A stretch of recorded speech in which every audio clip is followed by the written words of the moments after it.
ජාත්‍යන්තර කම්කරු දිනය.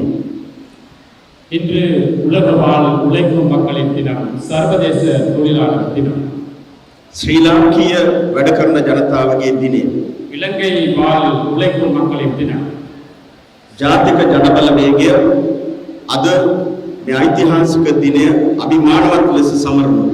தேசிய மக்கள் சக்தி இந்த அபிமானமிகு கூட்டத்தை நாங்கள் கூட்டத்தை நடத்தி கொண்டிருக்கின்றோம். උතුරේ යාපනයේ නගරයේ පැවැත්වෙන දෙවන්තම ජාත්‍යන්තර කම්කරු දිනය ජාතික ජනබලවේගය අපේ මේ ඓතිහාසික මේ දින රැළිය. வடக்கில் நடத்தும் மிகவும் பிரமாண்டமான முக்கியமான ஒரு கூட்டமாக இருப்பது தேசிய மக்கள் சக்தியின் இந்த மே தின கூட்டமாகும். ඒ වගේම දකුණේ බස්නාහිර උතුරු මැද අද දවස පුරා ජාතික ජනබලවේගයේ අභිමානවත් මේ දින පෙරපාලි මේ දින රැළි මේ රටේ වැඩ කරන ජනතාව වෙනුවෙන් අද අපි පවත්වනු ලබනවා. அதேபோன்று நாட்டின் ஏனைய பகுதிகளில் தென் மாகாணத்தில் வடமத்திய மாகாணத்தில் அதேபோன்று கொழும்பில் மேல் மாகாணத்தில் மிகவும் பிரமாண்டமான பேதின கூட்டங்களும் ஊர்வலங்களையும் நாங்கள் இன்று நடத்துகின்றோம்.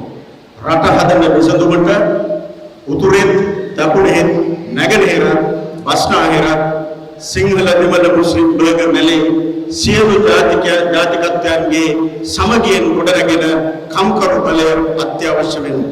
இந்த நாட்டை கட்டியெழுப்புவதானால் இந்த நாட்டிலே வடக்கு கிழக்கு தெற்கு மேற்கு என்ற வேறுபாடின்றி அதே போன்று இந்த நாட்டிலே வாழும் சிங்கள தமிழ் முஸ்லிம் பர்கர் மலே ஆகிய அனைத்து மக்களுடைய பங்களிப்பும் ஆதரவும் தேவைப்படுகின்றது. මේ ශාලාවේ පිරී ඉතිරිලා ඉන්න දෙවන සිංහල ජනතාව දකිනකොට ඒ විසඳුම ලබා කර ගැනීම අගා කර ගැනීම අනිවාර්යයි කියන එක අපි දැන් කාටත් පැහැදිලි විශ්වාසයි නියතයි සහතිකයි. இந்த வேளையில் இந்த மண்டபத்திலே நிகழ்ச்சி வழியும் தமிழ் சிங்கள முஸ்லிம் மக்களை பார்க்கும் போது அந்த தீர்வை பெற்றுக் கொள்வதற்காக நமக்கு உறுதியாக செயல்பட முடியும் என்பது மிகவும் நமக்கு தெரிகின்றது, நன்றாக தெரிகின்றது. ඔබ දන්නවා ලංකාව පෘතුගීසි ලන්දේසි ඉංග්‍රීසි ඒ පාලනය යටතේ අවුරුදු 443ක් අපි යටත් විජිතයක් විදියට හිටියා. உங்களுக்கு தெரியும் நமது நாட்டின் வரலாற்றிலே இலங்கையை போர்த்துகீயர், ஒல்லாந்தர், ஆங்கிலேயர் சேர்ந்து கிட்டத்தட்ட 440 வருடங்கள் நம்மை ஆக்கிரமித்து அவர்களுடைய ஆட்சியை நடத்தி வந்தார்கள். 1948 පෙබරවාරි 4 වෙනිදා අපි රටක් විදිහට නාමික නිදහසක් ලැබුවා. 1948 ஆண்டின் பிப்ரவரி மாதம் 4ஆம் தேதி நாம் பேரளவிலான ஒரு சுதந்திரத்தை பெற்றுள்ளோம். මේ ගෙවිච්ච අවුරුදු 76 කාලයේ දෙස අපි ආපහු හැරලා බලමු. இந்த கடந்த 48 ஆண்டுக்கு பிறகு கடந்த 76 வருட காலத்தை நாங்கள் சற்று அவதானித்து பார்ப்போம். ඒ කාලය තුල අපේම කියලා ආණ්ඩු ක්‍රමයක් අපිට හදාගන්න බැරි වුණා. அக்காலகட்டத்திலே எமக்கே உரிய ஒரு அரசியல் முறையை எமக்கு ஸ்தாபித்துக் கொள்ள முடியவில்லை. සෝල්බරි ව්‍යවස්ථා, ඩොනමාල් ව්‍යවස්ථා, ඉන්දියාවේ අපිට පවර්පු ව්‍යවස්ථා සංශෝධන එවැනි ඒවා තමයි අපේ ආර්ථිකම ව්‍යවස්ථා බවට පත් වුණේ. சோல்பரி அரசியல் யாப்பு, டொனமோர் சோல்பரி யாப்பு அல்லது இந்தியாவில் வற்புறுத்தப்பட்ட யாப்பு திருத்தங்கள் தான் நமக்கு நாங்கள் பார்த்து கொண்டிருந்தோம். ලංකාවේ භූගෝලීය පිහිටීමත් ජනසම්මුතිය ව්‍යාප්තියත් සලකලා අපිටම කියලා අපේ ආණ්ඩු ක්‍රමයක් අපි හදාගන්න සමත් වුණා. நமது பூகோள அமைவிடம், நமது நாட்டின் மக்களின் செறிவு, இந்த அனைத்தையும் கருத்தில் கொண்டு நமக்கே உரிய ஒரு முறையை நாங்கள் ஸ்தாபித்துக் கொள்ள வேண்டும். ඒ වගේම තමයි මේ ගෙවුණු අවුරුදු 76 තුළ අපේ රටට ගැළපෙන සංවර්ධන මාධ්‍යයක් අපි හදාගෙන නැහැ. அதே போன்றுதான் இந்த 76 வருட காலமாக நமது நாட்டிற்கு உரிய, நாட்டிற்கு பொருத்தமான அபிவிருத்தி ஒரு போக்கை நாங்கள் செய்து கொள்ளவில்லை.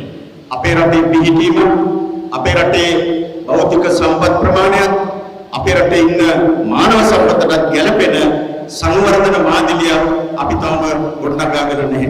நமது நாட்டின் இயற்கை வளங்கள், அமைவிடம், மனித வளம், இந்த அனைத்தையும் கருத்தில் கொண்டு எமக்கே ஒரு அபிவிருத்தி போக்கை அபிவிருத்தி கொள்கையை நாங்கள் இன்னும் அமைத்துக் கொள்ளவில்லை. ඒ වගේම තමයි මේ ගෙවිච්ච අවුරුදු 76ක කාලය පුරාවට ශ්‍රී ලාංකීය ජාතික සමගියෙන් යුක්ත ශ්‍රී ලාංකීය ජාතිය ගොඩනගා ගන්න අපි අසමත් වෙලා තියෙනවා. அதே போன்று இந்த 76 வருட காலமாக எமது நாட்டிலே சிங்களம், தமிழ், முஸ்லிம், வேதமலை போன்ற மக்கள் அனைவருமே ஒன்றிணைந்த இலங்கை தேசியத்தை அமைத்துக் கொள்ளவும் எங்களால் முடியவில்லை. හැම ආණ්ඩුවක්ම බලයට එන්න ජාතිවාදය පාවිච්චි කරා, බලය පවත්වාගෙන යන්න ජාතිවාදය පාවිච්චි කරා. கடந்த காலங்களிலே ஆட்சி செய்த அனைத்து அரசாங்கங்களும் பதவிக்கு வருவதற்கும் தமது ஆட்சியை இருத்துக் கொள்ளவும் அல்லது நடத்தி செல்லவும் இனவாதத்தை அவர்கள் கடைபிடித்தார்கள். 48න් පස්සේ බිහි වෙච්ච හැම ආණ්ඩුවක්ම ජාතිවාදය, ආගම්වාදය බලය සඳහා පාවිච්චි කරා.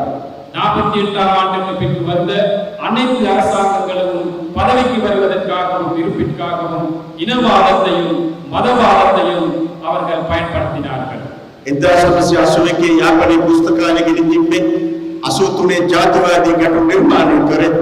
අද මේ වර්තමාන ජනාධිපති ඔබවට එක්සත් ජාතික පක්ෂය 1981ஆம் ஆண்டு யாழ் உணவசாலையை தீயிட்டு கொளுத்தியதும், அதே போன்று 1983ஆம் ஆண்டு பாரிய ஒரு இனக்கலவரத்தை உருவாக்கியதும் இன்றும் ஆட்சியில் இருக்கும் ஐக்கிய தேசிய கட்சியின் காலகட்டத்திலும் அவர்களுடைய பங்களிப்பு இருந்தார். ඒකෙන් අපිට පැහැදිලි වෙනවා අපි තවම නිදහස් කියලා කිව්වට සිංහල, දෙමළ, මුස්ලිම්, බර්ගමැලේ නාමකීය ජාතිය විදියට සැබෑ නිදහස අත්පත් කරගෙන නැහැ. இதனூடாக எங்களுக்கு விளங்குகின்றது, இந்த கடந்த அனைத்து காலங்களிலும் நாங்கள் சுதந்திரம் பெற்றுள்ளோம் என்று கூறினாலும் உண்மையான சுதந்திரமோ தேசிய ஒற்றுமையோ நாங்கள் உயிர்த்தாக்கி